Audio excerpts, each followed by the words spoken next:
Hi friends, నమస్తే. ఎప్పుడు షార్ట్స్లో నేను చాలా నార్మల్ సాంగ్స్కి నేను వీడియోస్ పెడుతుంటాను కదా, కానీ ఈ రోజు మాత్రం చాలా సీరియస్గా ఉన్న, చాలా కోపంగా ఉంది. నాకైతే ఆ ఫ్రస్ట్రేషన్, కోపం నాకు ఎవరి మీద తీసుకోవాలో కూడా అర్థం కావట్లేదు. అది ఏంటంటే, నేను ఈరోజు యూనియన్ బ్యాంక్ వెళ్ళాను. జీడిమెట్ల షాపూర్ నగర్లో ఒకటి బ్రాంచ్ ఉంది కదా, సో అక్కడికి వెళ్ళాను నేను. ఏంటంటే నేను బ్యాంక్ అకౌంట్ ఓపెన్ చేసుకుని ఒక 15 days 20 days అవుతుంది అందులో ఆ బ్రాంచ్లో నేను ఓపెన్ చేసి. సో నాకు ఏంటంటే దాంట్లో ఒకరి మీద అయితే నాకు చాలా కోపం వచ్చింది, బ్యాంక్లో వర్క్ చేసే పర్సన్ మీద. అయితే నాకు చిన్న డౌట్ ఉంది. ఆ డౌట్ని ఎక్స్ప్లెయిన్ చేసే అంత ఓపిక కూడా ఆయనకు లేదు. అలాంటప్పుడు ఎందుకంటే బ్యాంక్లో మీరు వర్క్ చేయడం? అప్పుడు మాకు డౌట్ ఉన్నప్పుడు డౌట్ క్లియర్ చేసే బాధ్యత మీకుంది. ఎందుకంటే మేము ఒక కస్టమర్గా మీ దగ్గరకు వచ్చినప్పుడు మీరు ఎక్స్ప్లెయిన్ చేసే బాధ్యత అనేది మీకుంది. ఒకవేళ షాపూర్లో ఎవరన్నా యూనియన్ బ్యాంక్ వెళ్ళిన వాళ్ళకి చాలా మందికి ఇది తెలిసే ఉంటుంది, ఆ పర్సన్ ఎవరు ఏంటి అనేది. అయితే పక్కన క్యాషియర్ మేడం ఉంది. నేను మేడంని అడిగాను అనమాట, మేడం ఇట్లా డౌట్ ఉంది నాకు, ఇట్లా సార్ని ఇట్లా అంటే ఇట్లా సీరియస్ అవుతున్నారు అని అంటే, ఆయన అంతే అమ్మా, ఆయన అంతే, ఇంకేం పట్టించుకోకు అన్నట్టు ఆమె చాలా కూల్గా చెప్తుంది ఆన్సర్, నాకు కూల్గా సమాధానం చెప్తుంది.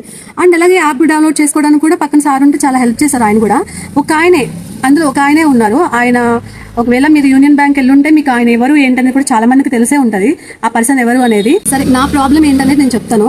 అయితే నాకు చెక్ అవసరం ఉంది సార్, నాకు ఇట్లా చెక్ అవసరం ఉంది అని అంటే, అక్కడ పేపర్ ఉంటే తీసుకోమ్మా, పేపర్ నింపేసి అన్నాడు. సార్ ఇక్కడ ఏం పేపర్ లేదు, అసలు ఏదో పేపర్ చూపించాడు, ఇలాంటి పేపర్ ఒకటి ఉంటే తీసుకోమ్మా టేబుల్ పైన అంటే, సరే తీసుకుంటే అక్కడ సార్ పేపర్ లేదు సార్ అంటే, ఉంటే చూడు అక్కడే ఉంటుంది కదా అని ఇట్లా రూడు చెప్తున్నారు. సార్ లేదు సార్, అక్కడ బ్యాంక్లో వర్క్ చేసి ఒక అమ్మాయి ఉంటుంది కదా, అక్కడ పేపర్స్ అవన్నీ పెడతారు కదా, సో అక్కడ పేపర్ లేదమ్మా అంటే పేపర్ లేస్తారని చెప్పేసి వేరే మళ్ళీ పేపర్స్ తీసుకొచ్చి పెట్టింది. నింపేసి నేను ఇచ్చాను అనమాట. సార్ నాకున్న డౌట్ ఏంటంటే, సార్ నాకు ఇట్లా చెక్ ఇస్తున్నారు కదా, ఇప్పుడే ఇస్తారా లేకపోతే మళ్ళీ తర్వాత మళ్ళీ మేము వెళ్ళి మళ్ళీ రావాలా అని నాకున్న డౌట్ అది. నాకు ఇప్పుడు అమౌంట్ కావాల్సి వచ్చి నాకు ఇప్పుడు చెక్ అవసరం ఉండి నేను చెక్ అడిగాను, బుక్ లేదనమాట, చెక్ బుక్ ఇవ్వలేదు, ఇంకా అప్లై కూడా చేయలేదు నేను. సో నాకు కోపం వచ్చింది అనమాట. సార్ నేను చాలా రియాక్ట్ అయిపోయాను. సార్ నాకు డౌట్ ఉంది, నేను అడిగాను, దాంట్లో మీకు చెప్పడానికి ఏం సార్ అని అంటే, నువ్వు ఇప్పుడు కదా చెక్ కోసం వచ్చావు కదా, నేను ఇప్పుడు ఇస్తున్నా కదా అంటే, ఆయన పేపర్ పక్కన పెట్టాడు.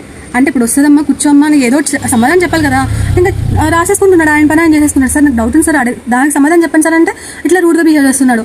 నాకు నిజంగా చాలా అంటే చాలా కోపం వచ్చింది. మళ్ళీ జస్ట్ ఒక చెక్కే ఇచ్చారనమాట. నేను మళ్ళీ చెక్ బుక్ కోసం అప్లై చేస్తాను. అక్కడ మేము బ్యాంక్ అకౌంట్ తీసుకున్నాము అని అంటే, మేము అక్కడ బ్యాంక్లో ఒక కస్టమర్తో ఎలా బిహేవ్ చేయాలో ఫస్ట్ ఆఫ్ ఆల్ నేర్చుకోండి, దాని తర్వాత మీరు జాబ్ చేసుకోండి. అదేవిధంగా మీరు చేసే వర్క్ మా కోసం, కస్టమర్స్ కోసం. కస్టమర్ వచ్చినప్పుడు ఎలా రిసీవ్ చేసుకోవాలి, వాళ్ళకి ఏమైనా డౌట్స్ ఉంటే ఎట్లా క్లియర్ చేయాలని చెప్పండి, ఎక్స్ప్లెయిన్ చేయండి, ఓపికతో ఉండండి. ఓపికతో సమాధానం చెప్పినప్పుడు మీరు ఎందుకు అట్లా జాబ్ చేయడం? వెళ్ళిపోయి ఇంట్లో కూర్చోండి. బయట ఎండ నుంచి వచ్చింది మీరు బాగా ఏసీలో కూర్చున్నారు కదా, ఏసీలో కూర్చుని సమాధానం చెప్పడానికి ఏమైంది మీకు అంత గీర్ ఎందుకు? మీకు కస్టమర్తో అట్లానే మాట్లాడతారా? సమాధానం చెప్పేంత ఒప్పుకోలేదు.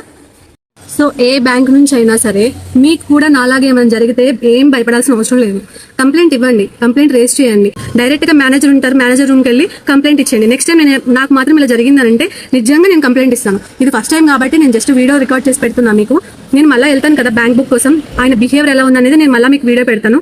సో మీకు అప్డేట్ కావాలని అంటే నాకు సబ్స్క్రైబ్ చేయండి, లైక్ చేయండి, కామెంట్ చేయండి. నేను ప్రతిదీ అప్డేట్ చేస్తూ ఉంటాను మీకు. ఓకేనా? బాయ్, నమస్తే.